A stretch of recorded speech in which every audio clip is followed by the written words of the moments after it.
Hello दोस्त, कैसे हैं आप लोग। उम्मीद करते हैं अच्छे होंगे। कल हम 12 नंबर क्वेश्चन तक कर लिए थे, तो आज फिर से देख लेते हैं 12 नंबर क्वेश्चन को। यूरोप में राष्ट्रवाद।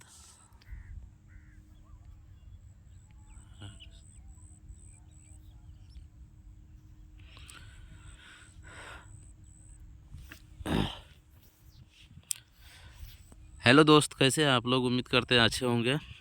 कल यूरोप में राष्ट्रवाद का पहला पहला क्लास था। आज जो है क्लास दूसरा है, और क्लास दूसरा में कल हम 11 नंबर क्वेश्चन तक कर लिए थे। कल हम 11 नंबर क्वेश्चन तक कर लिए थे। आज हम 12 नंबर क्वेश्चन देखने वाले हैं। 12 नंबर का क्वेश्चन है, इटली एवं जर्मनी वर्तमान में किस महादेश के अंतर्गत है। इटली और जर्मनी जो है किस महादेश के अंतर्गत है। आपका ऑप्शन है दक्षिणी अमेरिका, ऑप्शन बी है यूरोप, ऑप्शन सी है उत्तरी अमेरिका, ऑप्शन डी है पश्चिमी एशिया। तो आपका सही आंसर हो जाएगा ऑप्शन बी, यूरोप। यूरोप जो है, यूरोप इटली और जर्मनी के महादेश के अंतर्गत आते हैं। आपका अगला प्रश्न है, रक्त एवं लौह की नीति का अवलंबन किसने किया था। रक्त एवं लौह की नीति का अवलंबन किसने किया था। पहला है हिटलर, ऑप्शन बी है विलियम प्रथम, ऑप्शन सी है बिस्मार्क, ऑप्शन डी है मेजनी। आपका सही उत्तर हो जाएगा ऑप्शन सी, बिस्मार्क। बिस्मार्क जो था रक्त एवं लौह की नीति का अवलंबन किया था। आपका अगला सवाल है, पूरा वीवीआई ऑब्जेक्टिव क्वेश्चन है, तो आप लोग को बहुत ही बढ़िया बढ़िया क्वेश्चन लेकर के आए हैं, जो कि हर बार पूछा जाता है। क्लास 10 के लिए सबसे ज़्यादा ज़रूरी है। आपका अगला क्वेश्चन है, यूरोप वासियों के लिए किस देश का साहित्य एवं ज्ञान प्रेरणा स्रोत रहा। यूरोप वासियों के लिए किस देश का साहित्य एवं ज्ञान प्रेरणा स्रोत रहा। तो इसका सही आंसर हो जाएगा ऑप्शन डी, यूनान। यूनान जो है यूरोप वासियों के लिए साहित्य एवं ज्ञान प्रेरणा स्रोत रहा। आपका अगला सवाल है, फ्रैंकफर्ट की संधि कब हुई। फ्रैंकफर्ट की संधि कब हुई। पूरा वीवीआई ऑब्जेक्टिव क्वेश्चन है। फ्रैंकफर्ट की संधि कब हुई। इसका सही आंसर हो जाएगा 1871 ईस्वी में फ्रैंकफर्ट की संधि हुई थी। फ्रैंकफर्ट की संधि कब हुई थी, 1871 ईस्वी में, जो आपका पहला ऑप्शन राइट है। आपका अगला सवाल है, किस युद्ध के बाद जर्मनी का एकीकरण पूरा हुआ। किस युद्ध के बाद जर्मनी का एकीकरण पूरा हुआ। आपका सही उत्तर हो जाएगा ऑप्शन बी, सीडान का युद्ध। सीडान का युद्ध, ऑप्शन बी, सीडान का युद्ध। किस युद्ध के बाद जर्मनी का एकीकरण पूरा हुआ। सीडान के युद्ध के बाद जर्मनी का एकीकरण पूरा हुआ। आपका अगला प्रश्न है, यंग यूरोप की स्थापना किसने की। यंग यूरोप की स्थापना किसने की। आपका सही उत्तर हो जाएगा ऑप्शन सी, मेजनी। मेजनी ने यंग यूरोप की स्थापना किया था। मेजनी जो है यंग यूरोप की स्थापना किया था। आपका अगला प्रश्न है, यंग इटली की स्थापना किसने की। आपका अगला प्रश्न है, यंग इटली की स्थापना किसने की। यंग इटली की स्थापना मेजनी ने किया था। यंग इटली की स्थापना मेजनी ने किया था। तो ध्यान से देखिएगा, यंग इटली की स्थापना किसने की थी, मेजनी ने की थी।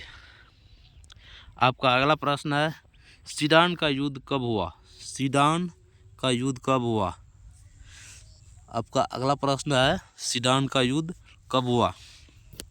पहला ऑप्शन है 1867, option B 1868, option C 1870, option D है 1871। तो आपका सही उत्तर हो जाएगा ऑप्शन सी, 1870। 1870 ईस्वी में जो है सीडान का युद्ध हुआ था। आपका अगला प्रश्न है, सन 1870 में फ्रांस और पर्सा के बीच युद्ध कहाँ हुआ था। सन 1870 में फ्रांस और पर्सा के बीच युद्ध कहाँ हुआ था। 1870 में फ्रांस और पर्सा के बीच जो युद्ध हुआ था वह कहाँ हुआ था। आपका सही उत्तर हो जाएगा ऑप्शन ए, सेडोन में। सेडोन में जो है फ्रांस और पर्सा के बीच युद्ध हुआ था। आपका अगला प्रश्न है, वियना सम्मेलन किस वर्ष हुआ था। वियना सम्मेलन किस वर्ष हुआ था? आपका अगला प्रश्न है, वियना सम्मेलन किस वर्ष हुआ था? आपका पहला ऑप्शन राइट है, ऑप्शन ए 1815 ईस्वी में वियना सम्मेलन हुआ था। आपका अगला प्रश्न है, वियना किस देश की राजधानी है? वियना जो है किस देश की राजधानी है? पहला ऑप्शन है फ्रांस, ऑप्शन बी है इंग्लैंड, ऑप्शन सी है ऑस्ट्रेलिया, ऑप्शन डी है रूस। आपका सही उत्तर हो जाएगा ऑप्शन सी ऑस्ट्रेलिया। वियना किस देश की राजधानी है? ऑस्ट्रेलिया की राजधानी है। वियना किस देश की राजधानी है? ऑस्ट्रेलिया की राजधानी है। आपका अगला सवाल है, क्रीमिया का युद्ध किस वर्ष हुआ? क्रीमिया का युद्ध किस वर्ष हुआ?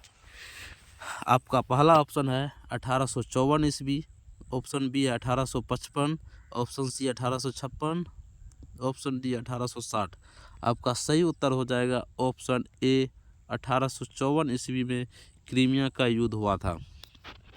क्रीमिया का युद्ध कब हुआ था? 1854 ईस्वी में। आपका अगला प्रश्न है, राष्ट्रवाद की अवधारणा का जन्म किस घटना से माना जाता है?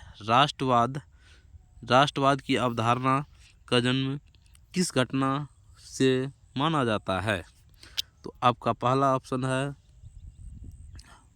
पूर्ण जागरण, ऑप्शन बी है धर्म सुधार आंदोलन, ऑप्शन सी है गौरवपूर्ण क्रांति, ऑप्शन डी है फ्रांस की क्रांति।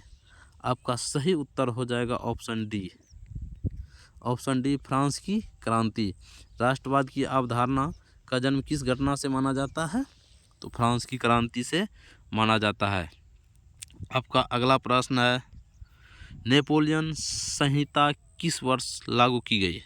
नेपोलियन संहिता किस वर्ष लागू की गई? आपका सही उत्तर हो जाएगा ऑप्शन डी 1804 ईस्वी में। नेपोलियन संहिता किस वर्ष लागू की गई थी? 1804 ईस्वी में लागू की गई थी। आपका अगला प्रश्न है,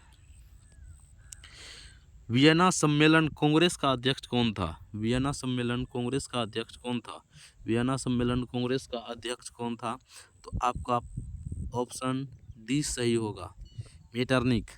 मेटरनिक जो था वियना सम्मेलन कांग्रेस का अध्यक्ष था। आपका अगला प्रश्न है, मेटरनिक व्यवस्था का उद्देश्य क्या था? मेटरनिक व्यवस्था का उद्देश्य क्या था?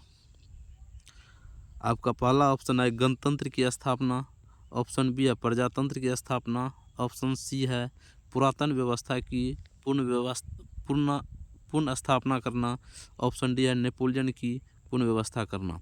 आपका सही उत्तर हो जाएगा ऑप्शन सी हो जाएगा पुरातन व्यवस्था की पुनः स्थापना करना। मेटरनिक व्यवस्था का उद्देश्य क्या था? पुरातन व्यवस्था की पुनः स्थापना करना। आपका अगला प्रश्न है, काउंट काबूर की मृत्यु किस वर्ष हुई? काउंट काबूर की मृत्यु किस वर्ष हुई थी? तो आपका सही उत्तर हो जाएगा 1862 ईस्वी में काउंट काबूर की मृत्यु हुई थी। आपका सही उत्तर हो जाएगा ऑप्शन बी, काउंट काबूर की मृत्यु कब हुई थी? 1862 ईस्वी में। आपका अगला सवाल है, इटली और जर्मनी के एकीकरण का विरोधी कौन था? इटली और जर्मनी के एकीकरण का विरोधी कौन था? आपका पहला ऑप्शन है ऑस्ट्रेलिया, ऑप्शन बी है फ्रांस, ऑप्शन सी है ब्रिटेन, ऑप्शन डी है रूस। आपका सही उत्तर हो जाएगा ऑप्शन ए ऑस्ट्रेलिया। ऑस्ट्रेलिया जो था इटली और जर्मनी के एकीकरण का विरोधी था। आपका अगला प्रश्न है, जर्मनी का एकीकरण किस वर्ष पूर्ण हुआ? जर्मनी का एकीकरण किस वर्ष पूर्ण हुआ? जर्मनी का एकीकरण किस वर्ष पूर्ण हुआ था? तो आपका सही उत्तर हो जाएगा ऑप्शन डी 1871 ईस्वी में जर्मनी का एकीकरण पूरा हुआ था। आपका अगला प्रश्न है, लाल कुर्ती का गठन किसने किया था?